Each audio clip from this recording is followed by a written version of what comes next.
नमस्ते। यूजीसी पर देश में बवाल मच गया। इस बवाल के जड़ में रिजर्वेशन है और रिजर्वेशन तो जाति व्यवस्था के कारण है। लेकिन जाति व्यवस्था कहाँ से आई? ये आई वर्ण व्यवस्था के कारण। तो आइए आज हम वर्ण व्यवस्था कैसे बनी, किन परिस्थितियों में आगे बढ़ी और फिर कैसे ये जाति व्यवस्थाएं बदल गई, इसको जानने की कोशिश करते हैं। साथ ही रिजर्वेशन पे भी बात होगा। तो जब बात वर्ण व्यवस्था की हो तो मैं सबसे पहले मॉडर्न साइकोलॉजी की बात करना चाहूँगा।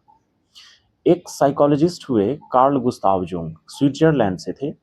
इन्होंने 1921 में एक बुक पब्लिश किया साइकोलॉजिकल टाइप्स के नाम से।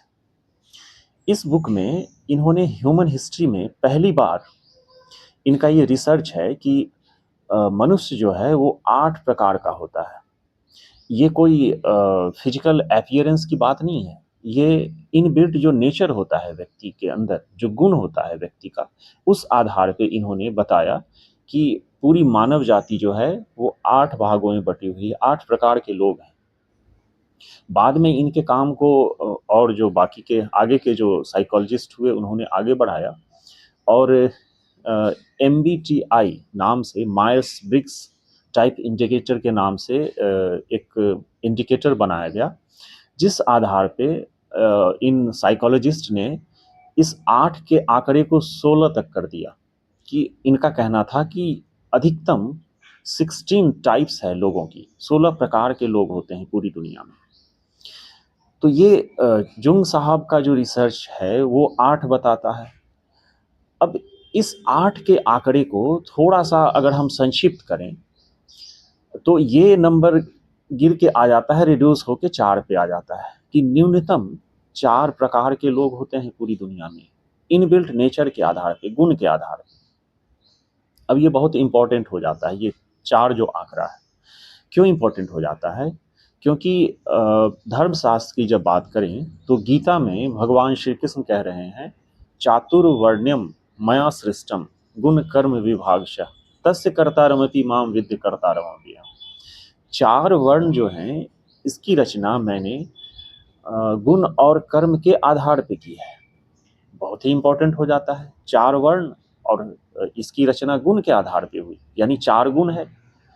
तो ये जो साइकोलॉजी का रिसर्च है, ये तो 1921 में ये बात सामने आई, लेकिन इस रिसर्च से हजारों साल पहले भारत में साइकोलॉजी के लेवल पे रिसर्च हो चुका है। यहाँ के बुद्धिमान लोगों ने इस बात को खोजा कि आदमी जो है गुण के आधार पे 4 प्रकार का होता है। बहुत अच्छी बात है। तो कृष्ण ऐसा कह रहे हैं, इसका मतलब वर्ण व्यवस्था जो है वो गुण के आधार पे बनी। लेकिन रियलिटी में क्या ऐसा है क्या? बहुत से स्कॉलर्स कृष्ण के इस श्लोक को मेंशन करते हैं और कहते हैं कि वर्ण व्यवस्था जो है शुरू में तो गुण के आधार पे थी, बाद में ये डिस्टॉर्टेड होके जन्म के आधार पे आ गई, इसमें विकृति आ गई। लेकिन इस दावे में कितनी सच्चाई है, इसको आज खोजते हैं। अगर वर्ण व्यवस्था गुण के आधार पे बनी होती तो सिंपल सी बात है, इसका नाम होता गुण व्यवस्था, न कि वर्ण व्यवस्था। नाम है वर्ण व्यवस्था और आधार है गुण। तो ये कैसे हो गया? अच्छा, आप कह सकते हैं कि दोनों तो सिनोनिम है, वर्ण और गुण दोनों सिनोनिम है, तो क्यों नहीं हो सकता? अच्छा, ये सिनोनिम है तो सिनोनिम तो कुछ भी फिर माना जा सकता है। हाथी और चींटी फिर दोनों को सिनोनिम बनाया जा सकता है। शास्त्र में लिख दिया जाए तो हो जाएगा सिनोनिम। बाघ और बकरी को भी सिनोनिम माना जा सकता है, शास्त्र में लिख दिया जाए तो हो जाएगा सिनोनिम। कुछ ऐसी ही बात यहाँ की गई है। ये दोनों सिनोनिम नहीं है। वर्ण व्यवस्था वर्ण के कारण बनी, न कि गुण के कारण। बाद में आगे चल के ये गुण वाला जो शब्द है इसको जोड़ा गया, कृष्ण के माध्यम से ये बुलवाया गया है गीता में कि गुण के आधार पे बनी। पॉलिटिकल रीजंस है, इस कारण ऐसा किया गया। बनी तो वर्ण के आधार पे, वर्ण मतलब स्किन का कलर, रंग के आधार पे वर्ण व्यवस्था बनी। तो वर्ण व्यवस्था न तो गुण के आधार पे बनी, न ही जन्म के आधार पे बनी। ये वर्ण व्यवस्था वर्ण के ही आधार पे बनी। अगर कोई इतनी गहरी व्यवस्था बनाई जा रही हो, तो उसका जो मूल जो नेचर है, उस आधार पे ही ना उसका नामकरण होगा। कि मूल नेचर कुछ और है और नामकरण हम कुछ और कर रहे हैं, ऐसा कैसे हो सकता है? तो मूल नेचर अगर इसका गुण होता, तो नाम भी गुण रखा जाता। लेकिन ऋग्वेद में जब सबसे पहली बार वर्ण व्यवस्था की चर्चा की गई है, 4 वर्ण की, तो वर्ण के नाम से ही की गई है, न कि गुण के नाम से। तो ये रंग के आधार पे बनाई गई ये वर्ण व्यवस्था। क्यों बनाई गई वर्ण के आधार पे? एक्चुअली क्या है कि पूरी दुनिया में स्किन का कलर जो है वो कई तरह का कलर है। बहुत सारे यानी सैकड़ों शेड्स खोजे गए हैं और आगे और खोजे जा सकते हैं स्किन के कलर के। लेकिन जो मूल जो रंग है, चमड़ी का रंग, वो 4 ही है। कौन-कौन है? गोरा, काला, गेहुआ जिसे व्हीट कलर बोलते हैं, गेहूँ के रंग का, और सांवला। ये 4 ही मूल रंग है। इसी से फिर ढेर सारे रंग को खोजा जा सकता है। तो ये जो 4 रंग है, इसी को वर्ण व्यवस्था में लाया गया। क्यों लाया गया, अब इम्पोर्टेंट ये हो जाता है। भारत में जो भी लोग हैं सब माइग्रेट करके आए पूरी दुनिया से। तो सबसे पहले जो लोग आए वो काले रंग के लोग थे। ये अफ्रीका से आए हजारों साल पहले, 70,000 साल पहले। सोचिए कितना लंबा टाइम है। 70,000 साल पहले इनकी शुरुआत हुई आने की, फिर आते रहे सदियों तक, हजारों साल तक आते रहे। और गोरे लोग जो हैं ये आए कोई 5,000 साल पहले। तो ये यूरोप की साइड से, रशिया के साइड से आए गोरे लोग। तो जब पहली बार गोरे लोग काले लोग आपस में आमने सामने हुए, अच्छा एक चीज और इम्पोर्टेंट है, वो ये है कि पूरी दुनिया में शुरू में तो एक ही टाइप के लोग थे, बाद में वही लोग पूरी दुनिया में फैलते गए और उनका कलर बदलता गया। काले लोग ही पहले थे, वही यूरोप पहुंचे, गोरे हो गए, उन्हीं का रंग गेहुआ हो गया, उन्हीं का रंग सांवला हो गया। एक ही रंग के लोग पूरी दुनिया में फैलते गए और समय के साथ उनका रंग बदलता गया। तो यूरोप के लोग कोई और नहीं है, ये भी वही लोग हैं। ये अफ्रीका वासी ही हैं, जो यूरोप गए तो गोरे हो गए। लेकिन जब ये गोरे होके फिर आमने सामने हुए, तो गोरे रंग के जो लोग हैं वो काले रंग के लोगों को पसंद नहीं करते हैं। ये कोई 1000 साल पहले की बात है, हजारों साल पहले की ऐसी बात नहीं है। ये आज की ही बात है। आप अपने फैमिली में, अपने पड़ोस में, रिलेटिव्स में, सोसाइटी में, कास्ट में, सब जगह आप इसको देख सकते हैं कि आज भी ये स्थिति है कि मान लेते हैं कि अरेंज मैरिज होता है, तो खास करके लड़की का रंग अगर काला हो तो उसके माँ बाप के लिए वो एक चिंता का विषय होता है कि इसकी शादी कैसे होगी अरेंज मैरिज में। तो क्यों? क्योंकि काले रंग को पसंद नहीं किया जाता है। तो आज भी ये बात है। तो जबकि आज भारत में न तो कोई इतना गोरा है और न ही उतना काला है, सबका रंग अब मिक्स हो चुका है। तो 5,000 साल पहले जब गोरे लोग आए थे, तो गोरे लोग बहुत गोरे थे और काले लोग बहुत काले थे। तो एक नेचुरल रिपल्शन होती है गोरे लोगों के मन में कालों को देख के। यही वर्ण व्यवस्था का कारण बना। ये नेचुरल जो रिपल्शन है, ये कोई जानबूझ के घृणा करने की बात नहीं है कि तुम काले हो मैं तुमसे घृणा करूं, ऐसी बात नहीं है। ये सहज एक नेचुरल चीज है कि उनको पसंद नहीं आती। अब क्यों नहीं पसंद आती है ये बात, इसके पीछे साइंस है। इस पे किसी और वीडियो में बात करूंगा कि गोरे रंग के लोगों को काले रंग के लोग क्यों नहीं पसंद आए, क्या साइंस है इसके पीछे, अलग से बात करनी पड़ी। तो ये नेचुरल रिपल्शन के कारण गोरे रंग के लोगों ने काले रंग के लोगों को अपने से अलग रखने के लिए ये सिस्टम लाया। साथ ही गेहुए रंग के लोग भी थे, व्हीट कलर्ड, और सांवले भी थे। तो जो गोरे रंग के लोग थे वे अपने को सबसे ऊपर रखे और उसके बाद गेहुए रंग के लोग आए। अच्छा, गेहुए रंग के जो लोग होते हैं ये बड़े ही अ, मतलब ये अरब के क्षेत्र से आए, सेंट्रल एशिया के क्षेत्र से आए। तो इस एरिया में जो लोग रहते थे वो बड़े फाइटर किस्म के हो जाते थे। वहाँ की ज्योग्राफी ऐसी है कि लोग फाइटर किस्म के हो जाते हैं। तो ये गेहुए रंग के लोग फाइटर किस्म के लोग थे। फिर तो ये क्षत्रिय हो गए, गोरे रंग के लोग ब्राह्मण हो गए सबसे ऊपर। क्षत्रिय जो हुए वो गेहुए रंग के लोग थे, फिर सांवले रंग के लोग, इन्हें वैश्य कहा गया। और फिर जो बच गए लास्ट में काले रंग के लोग, ये शूद्र हो गए। तो इस तरह से ये वर्ण व्यवस्था का निर्माण हुआ। अब जो ऋग्वेद में जो वर्ण सिस्टम का जो उल्लेख है, उसमें जो सिंबल है वो कुछ इसी टाइप से है कि परम पुरुष जो हैं ब्रह्मा के मुख से ब्राह्मण बने, और भुजाओं से क्षत्रिय और जंघाओं से वैश्य और पैरों से शूद्र। तो एक हायरार्की दिखती है कि ब्राह्मण जो है सबसे ऊपर और शूद्र जो है वो सबसे नीचे। ये सिंबल बहुत इंपॉर्टेंट है।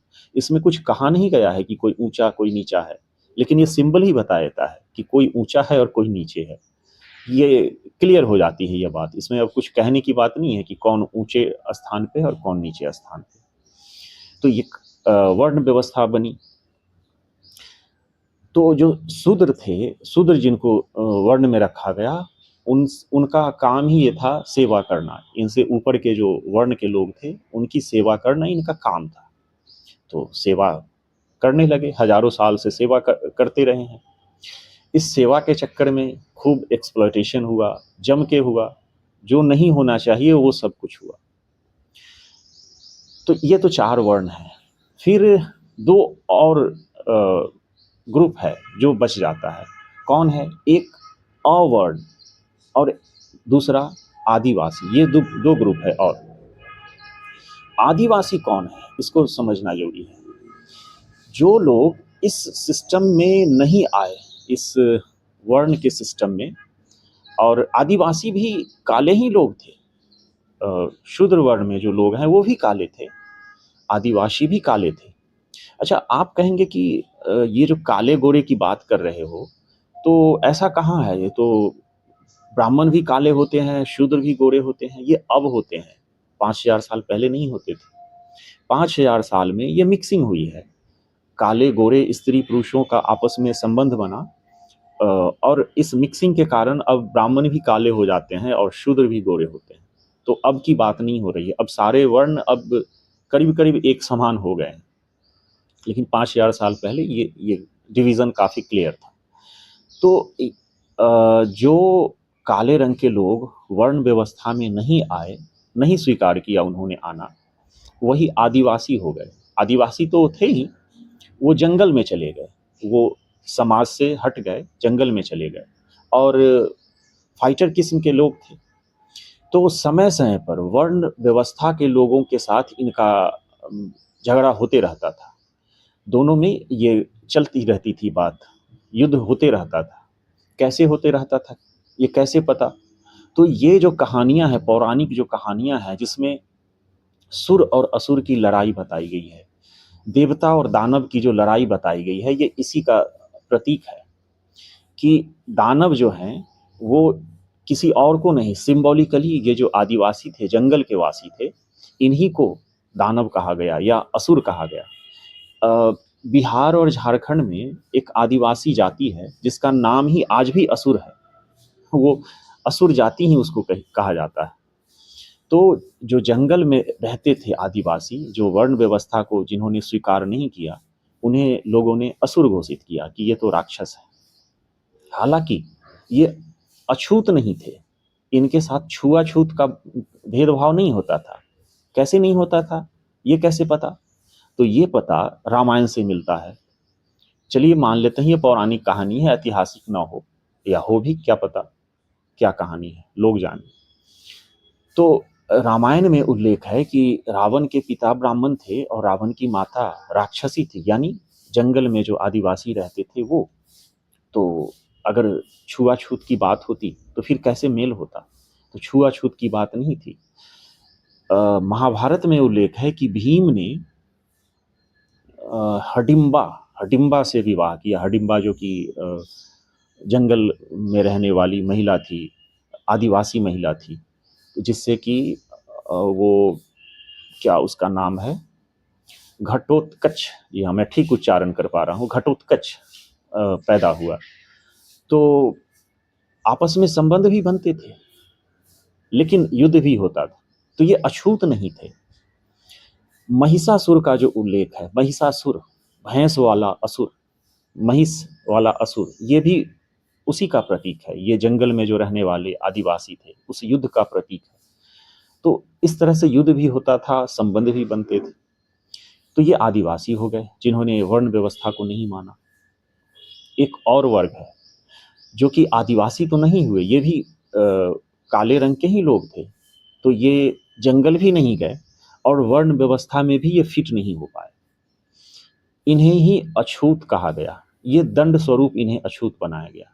जंगल तो ये गए नहीं, लेकिन वर्ण व्यवस्था का जो नियम था, जो सिस्टम था, उसमें ये फिट नहीं हो पाए। अब जिन कारणों से नहीं हुए हों, हो सकता है कि इन ये थोड़े उग्र स्वभाव के हों, इस कारण फिट नहीं बैठ पाए हों, ये विद्रोह कर देते होंगे।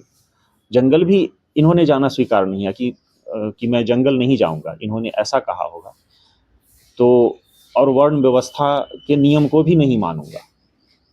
तो ये जो विद्रोही टाइप के ये लोग थे, तो इनको कंट्रोल करने के लिए इन्हें अछूत घोषित किया गया वर्ण व्यवस्था के लोगों के द्वारा। ये चारों वर्ण के लोगों के द्वारा। इसमें ऐसा नहीं है कि बस ब्राह्मण ने घोषित कर दिया, इस पूरे व्यवस्था के लोगों ने इसको अलग थलग कर दिया समाज से, जिससे कि ये अपने इनका जो डेली लाइफ की जो इनकी ज़रूरतें हैं वो भी पूरी करनी इनके लिए मुश्किल हो गई। तो सबसे जो गलत व्यवहार किया गया पूरे 5000 साल के इतिहास में, यही अछूत लोगों के साथ किया गया। शूद्र के साथ वो व्यवहार, वो दुर्व्यवहार नहीं हुआ, नहीं आदिवासी के साथ वो दुर्व्यवहार हुआ। ठीक है, वंचित ये भी रहे सुविधाओं से, लेकिन दुर्व्यवहार असल में ये जो अछूत जिन्हें घोषित किया गया, इनके साथ हुआ। तो इस तरह से 4 वर्ण और प्लस ये 2 और ग्रुप, 6 चीज हो गई, 6 बातें हो गई यहाँ पे। तो इस तरह से ये वर्ण व्यवस्था का निर्माण हुआ। फिर आगे चल के ये जो शूद्र जो हैं, इनका भी काम तो सेवा करना ही था, तो ये सेवक थे। अच्छा, अगर ये अछूत होते, एक चीज और इस पे समझने की जरूरत है। जैसा कि कई बार लोग कहते हैं कि शूद्र जो थे वो अछूत थे। नहीं, शूद्र अछूत नहीं थे। अगर अछूत होते तो उनसे सेवा कैसे लोग लेते? तो शूद्र अछूत नहीं थे, वो सेवक जरूर थे, लेकिन अछूत नहीं थे। तो बदले में उन्हें कुछ सुविधाएं मिल जाती थी, जो सुविधा अछूत को नहीं मिली, जो सुविधा आदिवासियों को नहीं मिली। खैर, आदिवासी तो समाज से खुद ही अलग चले गए विद्रोह करके। तो इस तरह से ये पूरी व्यवस्था बनी। तो आगे चल के फिर समय के साथ इसी वर्ण में, ये 4 वर्ण है, इसी 4 वर्ण में फिर जातियां बननी शुरू हुई। जातियों का निर्माण जो है, ज़्यादा जो इसका फोकस है वो आजीविका पर है। लाइवलीहुड जिस ग्रुप ने जिस टाइप का चुना, उसको उस जाति के नाम से पहचाना जाने लगा। जैसे जो लोग मान लेते हैं कि कारपेंटर का काम उन्होंने शुरू किया, बढ़ई बन गए, लकड़ी का काम शुरू कर दिया, तो उन्हें उसी नाम से जाना जाने लगा। जो लोग लोहे का काम करने लगे, उस ग्रुप को, उस टाइप के काम करने वाले लोगों को लोहार कहा जाने लगा। तो ये आजीविका का जो साधन था, उस आधार पे फिर जातियां बनी। शोषण का जो कारण था वो वर्ण था, वो जाति नहीं थी। लेकिन उसी वर्ण में आजीविका के हिसाब से लोग जो है वो, उनकी जातियां पहचानी जाने लगी।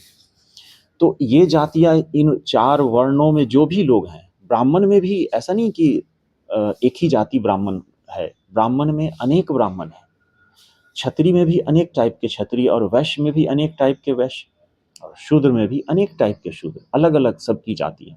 यही नहीं, ये जो अवर्ण जिन्हें कहा गया अछूत, ये भी कोई एक नहीं थे। इनमें भी अलग अलग तरह की जातियां हुई, जिनकी जो स्थिति थी जीवन जीने के लिए, जिन लोगों ने जो काम शुरू किया, उन्हें वही नाम दिया गया। तो फिर यही चीज आदिवासियों के साथ भी है कि उनका जो ग्रुप है उसमें भी जिन लोगों ने जिस तरह का काम किया उनको उसी ढंग से पहचाना जाने लगा। तो जाति जो है वो शोषण का आधार नहीं है, शोषण का आधार वर्ण है। ये अलग बात है कि जो जिस वर्ण में है उसी वर्ण में उसकी जातियां ही बन गई और फिर वो कंटिन्यू होता चला गया। तो हजारों साल तक ये शोषण का खेल चला। तो इस तरह से ये वर्ण व्यवस्था और जाति व्यवस्था बनी। अब जब आज़ादी मिली तो फिर उत्थान का समय आया, जिनके साथ शोषण हुआ उनके उत्थान का समय आया। तो रिजर्वेशन की बात आई। अब ये रिजर्वेशन जो है ये अपने आप में बहुत ही जटिल बात है। इस पे मैं अलग से बात करना चाहूँगा। तो नेक्स्ट वीडियो में मैं रिजर्वेशन पे आपके साथ अपनी बात शेयर करना चाहूँगा। तो इस वीडियो में इतनी देर तक आप मेरा साथ दिया, इसके लिए आपको बहुत बहुत धन्यवाद।